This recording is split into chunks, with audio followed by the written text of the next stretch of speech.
Here's how to use 7-Eleven's coffee machine. First thing you want to do is you touch the screen to begin. Once you've touched the screen, you simply want to either fill your cup with 3/4 of ice if you want an iced latte, or if you want a hot one, you just want to click on the screen like so.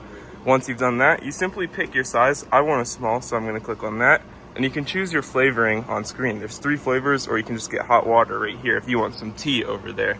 Once you've actually selected your flavor, you simply click on it, and you can click on leave room for cream. You want to place your cup right here, and I want to leave room for cream, so I'm going to click yes.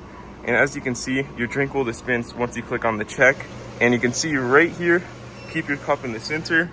It'll actually just dispense your coffee at 7-Eleven like so. And as you can see, when it is actually done, you can click on the X if you want to end it early. And when it's done, it'll just stop and this thing will raise. And you've got your coffee from 7-Eleven, and you can add creamers right here.